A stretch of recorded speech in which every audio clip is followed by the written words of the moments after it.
Hi friends, welcome to my YouTube channel don't quit. आज हम अपना चैप्टर नंबर 7 हमारा देश भारत के बारे में जानेंगे। ठीक है, तो ये चैप्टर बहुत ही महत्वपूर्ण है और काफ़ी लगभग कोई भी एग्जाम ऐसा हुआ जिसमें इससे क्वेश्चन ना पूछे जाते हैं। ठीक है, तो अब हम भारत के बारे में जानेंगे। भारत के सबसे उत्तर में हिमालय हैं तथा दक्षिण में हिंद महासागर है, पूर्व में अरुणाचल प्रदेश तथा बंगाल की खाड़ी और पश्चिम में अरब सागर। ठीक है, तो हम इनके बारे में जानेंगे। सबसे उत्तर में क्या है? हिमालय है। ठीक है, और सबसे दक्षिण में क्या है? हिंद महासागर।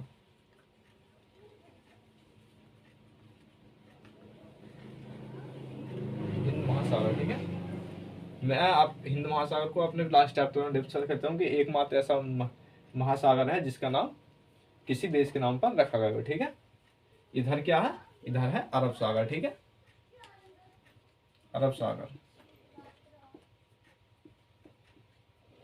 इधर अरब सागर है और इधर क्या है? इधर है बंगाल की खाड़ी। बंगाल की खाड़ी, बे ऑफ बंगाल। बंगाल की खाड़ी में क्या स्थित है? अंडमान एवं निकोबार द्वीप समूह। ठीक है, अंडमान एवं निकोबार द्वीप समूह। और अरब सागर में क्या स्थित है? अरब सागर में है लक्षद्वीप। ठीक है, लक्षद्वीप। तो मैंने बताया कि भारत की प्रायद्वीप पर क्या चार चीजें हैं? हिमालय सबसे उत्तर में, दक्षिण में हिंद महासागर, पश्चिम में अरब सागर जहां पर लक्षद्वीप स्थित है, और पूर्व में बंगाल की खाड़ी, अंडमान एवं निकोबार द्वीप समूह। भारत क्या है? एक प्रायद्वीप है। प्रायद्वीप किसे कहते हैं?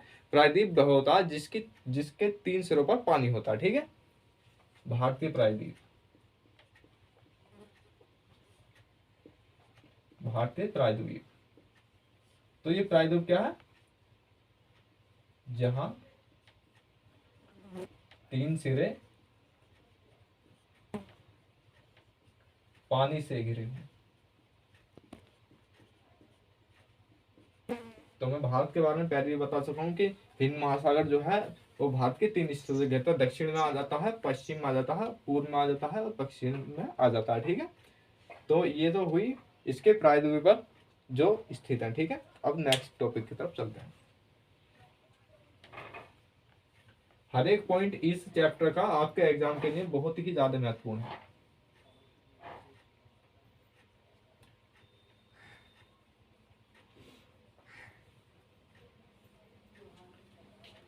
भारत के 7 पड़ोसी देश हैं। ठीक है, 7 पड़ोसी देश कौन से हैं? पाकिस्तान, अफगानिस्तान, नेपाल, भूटान, चीन, म्यांमार एवं बांग्लादेश। ठीक है, पाकिस्तान कहाँ पर पड़ेगा?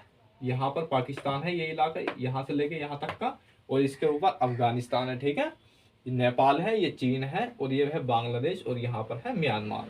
मैं इसे याद रखने के लिए आपको एक ट्रिक बता रही हूँ। ठीक है, तो ट्रिक जो है वो है बचपन में बीए, क्योंकि यार बचपन में एमबीए ऐसा होता है कि काफी समय लग जाता है, लेकिन कुछ स्नान ऐसे होते हैं जो बचपन में कर लेते हैं। तो ट्रिक होगी हमारी बचपन में एमबीए। ठीक है, तो बचपन में एमबीए क्या होगी? इसकी ट्रिक होगी बचपन में एमबीए। तो यार आप जानेंगे इस ट्रिक के बारे में, भारत के पड़ोसी देश को याद करने की ट्रिक के बारे में। ठीक है, ब से हो जाएगा बांग्लादेश,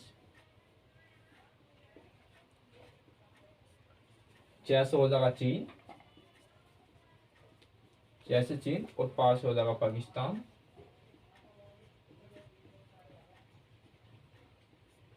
और न से हो जाएगा नेपाल।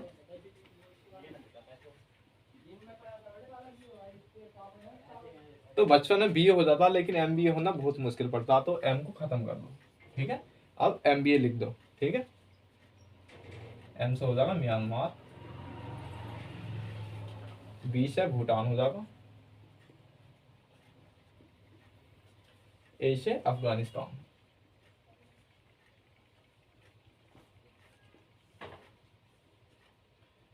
तो ये भारत के पड़ोसी देश है विद ट्रिक। ठीक है, ये क्या है? ट्रिक है भारत के पड़ोसी देशों को याद करने की। तो बचपन में एमबीए, बी से बांग्लादेश हो जाएगा, च से चीन, पै से पाकिस्तान, न से नेपाल, एम से म्यांमार, बी से भूटान और ए से अफगानिस्तान। और दो द्वीपीय हमारे पड़ोसी देश हैं, कौन से? मालदीव और श्रीलंका। ठीक है, अब नेक्स्ट बात बताते हैं।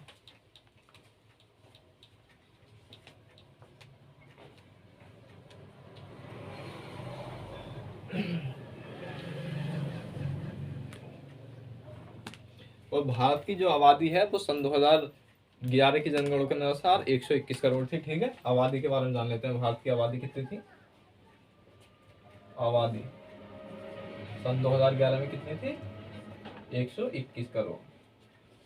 भारत की आबादी सन 2011 में 121 करोड़ थी, जो दूसरे नंबर पर सबसे बड़ी जनसंख्या वाला देश था। सबसे पहले नंबर पर था चीन। लेकिन अगर आप करंट अफेयर्स में पढ़ रहे हो तो उसमें अभी हाल ही में रिपोर्ट आई है जिसमें भारत की जनसंख्या 141 करोड़ दिखाई गई है। ठीक है,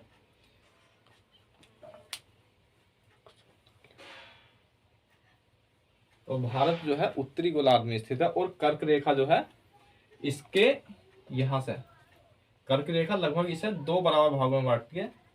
कर्क रेखा यहां से गुजरती है इसकी। ठीक है, कितने पर? 23.5 पर।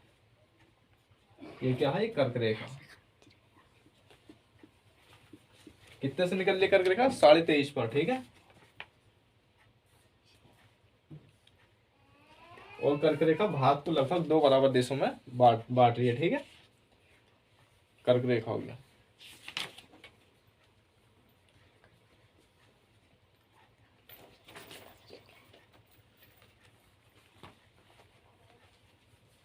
कर्क रेखा हो गया। तो मैंने बताया, अब जो है हम थोड़ी इसकी स्थिति के बारे में जान लेते हैं। ठीक है,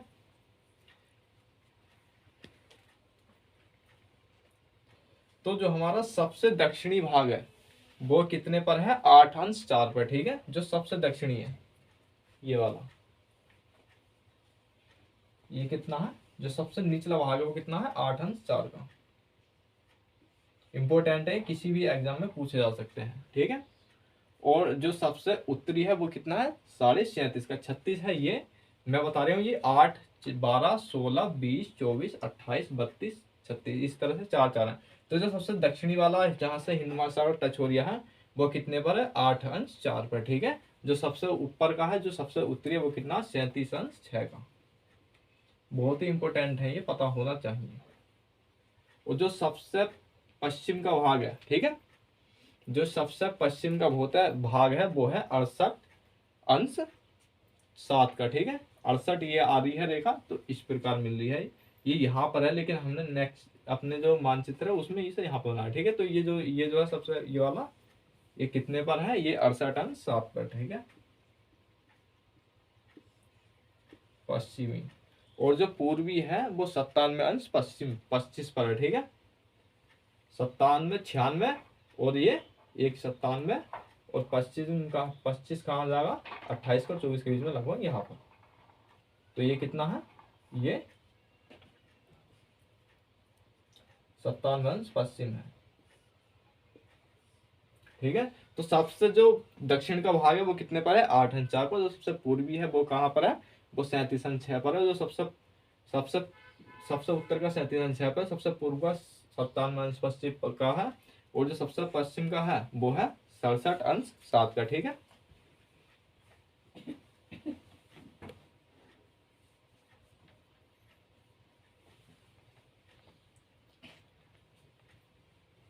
और भारत में कौन कौन से स्थल पर पाया जाता है मैं बता दूं। भारत में 3 हिमालय हैं। सबसे जो ऊंचा हिमालय है, सबसे बड़ा हिमालय, उसे हिमालय बृहत हिमालय कहते हैं। जो मध्य में स्थित है उसे मध्य हिमालय, एवं जो सबसे निचला है उसे कहते हैं शिवालिक। ठीक है, तो ये इसके इस तरीके से 3 भाग हैं, इस तरीके से, और ये इस तरीके से आता है पूरा अरुणाचल प्रदेश हिमालय। तो सबसे ऊपर वाला कौन सा है? बृहत हिमालय, बृहत हिमालय,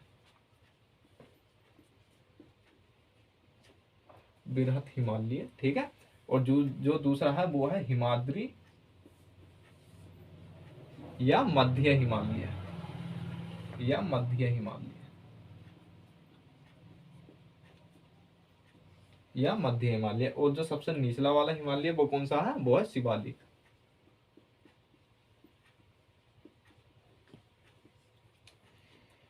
ठीक है, और जो ये हिमालय है इसके उत्तर में, उत्तरी भाग में क्या है, गंगा का और ब्रह्मपुत्र का मैदान है, ठीक है, जहां पर दो प्रसिद्ध नदियां गंगा और यमुना है, ठीक है।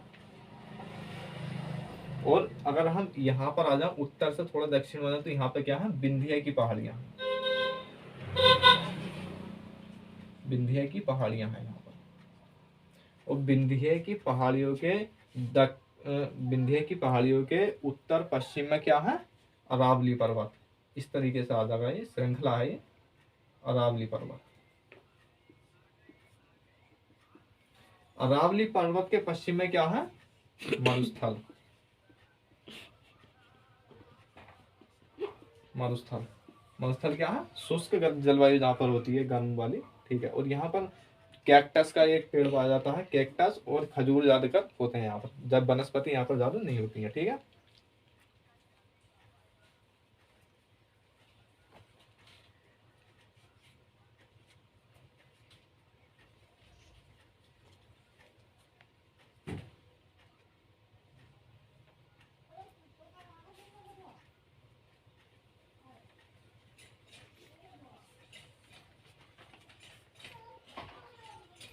तो अब नेक्स्ट टॉपिक पर चलते हैं, ठीक है।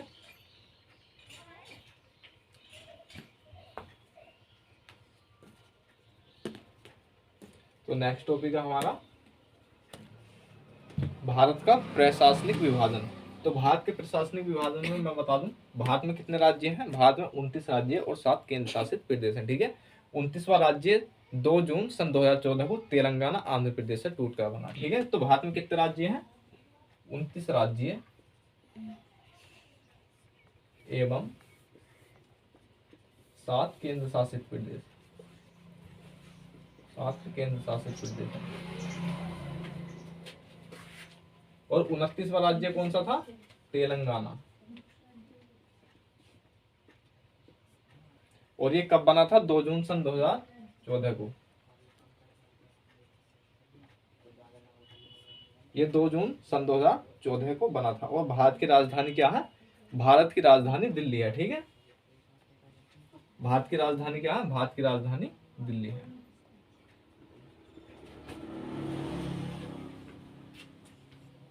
भारत की राजधानी क्या है, भारत की राजधानी दिल्ली है, ठीक है। और भारत में जो सबसे ज्यादा जनसंख्या वाला देश है वो कौन सा है, भारत में सबसे ज्यादा जनसंख्या वाला जो राज्य है वो है उत्तर प्रदेश। और सबसे कम जनसंख्या वाला,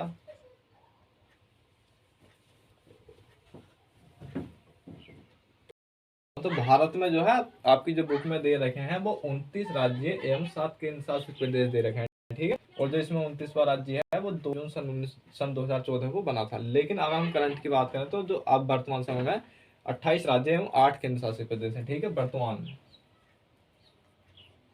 वर्तमान में 28 राज्य एवं 8 केंद्र शासित प्रदेश,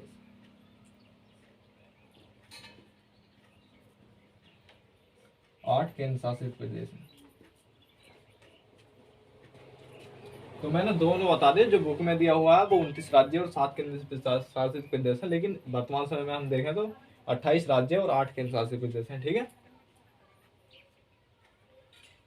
और भारत की राजधानी क्या, दिल्ली। भारत में सबसे ज्यादा जनसंख्या वाला जो राज्य है वो उत्तर प्रदेश है। सबसे कम जो जनसंख्या है वो किसकी है, सिक्किम की। और अगर आकार की बात करें तो आकार में जो सबसे बड़ा राज्य है वो राजस्थान है और सबसे छोटा राज्य है गोवा, ठीक है।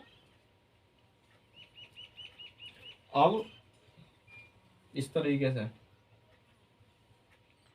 कश्मीर से कन्याकुमारी तक, ठीक है। कश्मीर से लेकर कन्याकुमारी तक जो लंबाई है कितनी है, 3200 किलोमीटर, ठीक है। और गुजरात से लेकर अरुणाचल प्रदेश की जो लंबाई है वो कितनी है, 2900 किलोमीटर। इसमें क्या है, इसमें भारत पूरा कवर होता है। कश्मीर से कन्याकुमारी तक की जो लंबाई है वो 3200 किलोमीटर, गुजरात से अरुणाचल प्रदेश की जो लंबाई है वो 2900 किलोमीटर है। और इसी मार्ग पर कश्मीर से कन्याकुमारी को भारत का सबसे बड़ा सड़क जो मार्ग है NH44 वो स्थित है, ठीक है। NH44 जो है कश्मीर से कन्याकुमारी पर ही सबसे बड़ा स्थित है, ठीक है।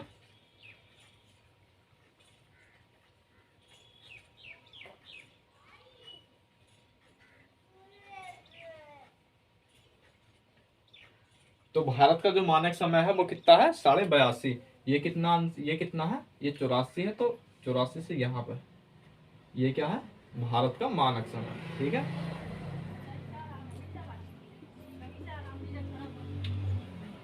ये मानक समय कितना है, ये 82:30। और ये उत्तर प्रदेश के मिर्जापुर से निकलती है, ठीक है। अब मैंने मानक समय को बहुत ही डिटेल से डिस्कस किया था, ठीक है, लास्ट वाले जो मेरे चैप्टर्स हैं उनमें।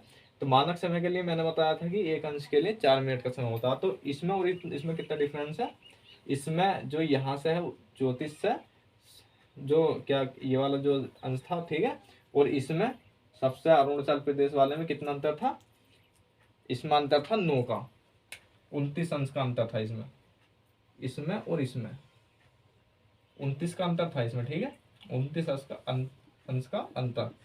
तो जिन देशों में पूर्व से पश्चिम का जो जो क्षेत्रफल अगर अधिक होता है तो उसमें मानक समय 1 से ज्यादा होता है। तो जो अरुणाचल प्रदेश है उसमें गुजरात की अपेक्षा 2 घंटे पहले सूर्योदय होता है, ठीक है, जिसका कारण कि 29 के लिए मैंने बताया एक अंश के लिए 4 होता। तो 29 को गुणा 4 करेंगे तो 116 आएगा। 116 को अगर मिनट में डिवाइड करेंगे तो 2 घंटे में 4 मिनट कम रह जाएंगे मात्र। तो 2 घंटे का जो समय है लगभग इनमें अंतर है, अरुणाचल प्रदेश में और गुजरात में 2 घंटे का समय जो है उसमें अंतर है। 2 घंटे यहाँ का अधिक है और यहाँ का कम है, ठीक है।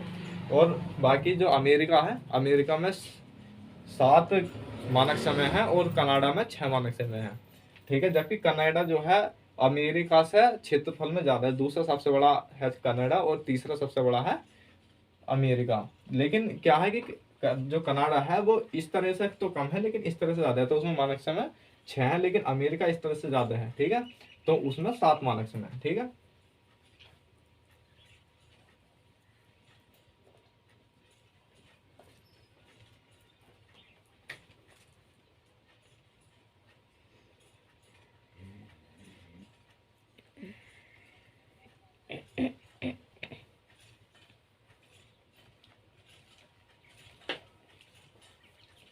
और जो भारत के पूर्वी हिस्से पर पूर्वी मैदानी भाग है और जो पश्चिम का हिस्सा है वहां पर भी पश्चिमी मैदानी भाग है, लेकिन पश्चिमी मैदानी भाग कैसे हैं, वो संकरे हैं, पश्चिमी मैदानी भाग संकरे हैं।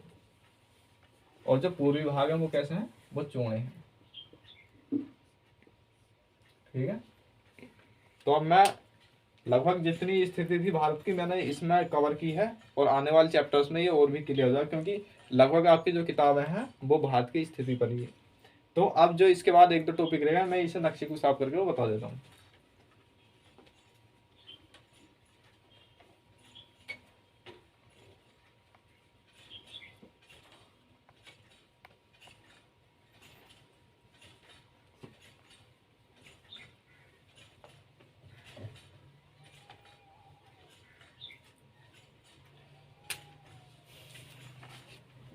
तो जो मैप है वो क्या है, जो नदियों के बारे में बताना भूल गया लेकिन मैं बता रहा हूँ।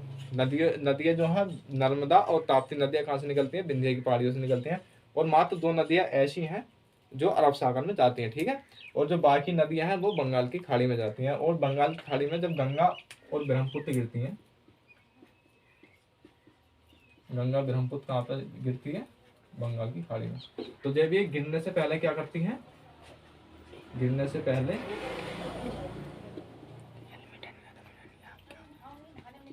पहले सुंदर ये अपने गिरने से पहले क्या बनाती है, मुहाना। मुहाना कहाँ बनता है, जहाँ पर कोई नदी किसी बड़े समुद्र से मिल जाती है, तो जहाँ पर मिलती है वहां पर क्या होता है, वहां पर मुहाना बनाया था। तो ये विश्व का सबसे बड़ा डेल्टा सुंदरबन डेल्टा वहां पर अपने मुहाने पर बनाती है, सही है, सुंदरबन डेल्टा ये विश्व का सबसे बड़ा डेल्टा है,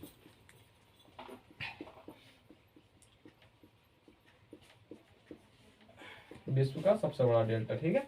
और ये कहाँ गिरती है, बंगाल की खाड़ी में गिरती है, लेकिन नर्मदा और ताप्ती कहाँ गिरती है, अरब सागर में।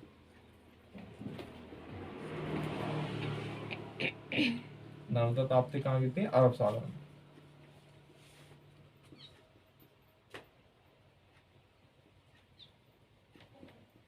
अरब सागर में गिरती है, ठीक है। लास्ट टॉपिक रह गया इसके बाद।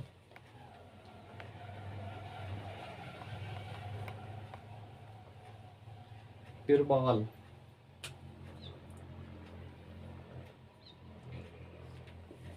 तिरपाल के बारे में जानते हैं आप? समुद्र में जो जीव पाए जाते हैं, जो समुद्री जीव होते हैं जो मर जाते हैं तो उनके कंकाल, कंकाल क्या कहता है, वो पोलिप कहलाते हैं। और ये कंकाल क्या होते हैं, ये कंकाल समय के अनुसार बड़े होते जाते हैं, ठीक है।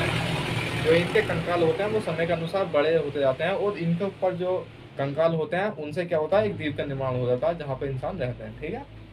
तो ये क्या है, समुद्री जीवों के कंकाल। समुद्री जीवों के कंकाल होते हैं जिनसे क्या, द्वीपों का निर्माण होता है। क्या बनते हैं, द्वीप बनते हैं, इनसे द्वीप बनते हैं, ठीक है। और द्वीप वो रहने लायक हो जाता है। तो समुद्री जीवों के कैसे मरते हैं और कैसे द्वीपों का निर्माण होता है मैं बताऊं। जो समुद्री जीव होते हैं वो क्या होता है, मर जाते हैं, लेकिन उनके कंकाल में क्या होते हैं, कुछ गैसें पाए जाते हैं जिसके अनुसार वो बड़े होते हैं। तो उनके ऊपर जो कंकाल होते हैं वो क्या बन जाते हैं, एक द्वीप का रूप ले लेते हैं जहाँ पर हम रह सकते हैं। और इन्हें क्या बोलते हैं, इन्हें पोलिप भी बोलते हैं, ठीक है। अगर वीडियो अच्छी लगी तो वीडियो को लाइक शेयर एंड सब्सक्राइब करना ना भूलें। And thanks to watch the video.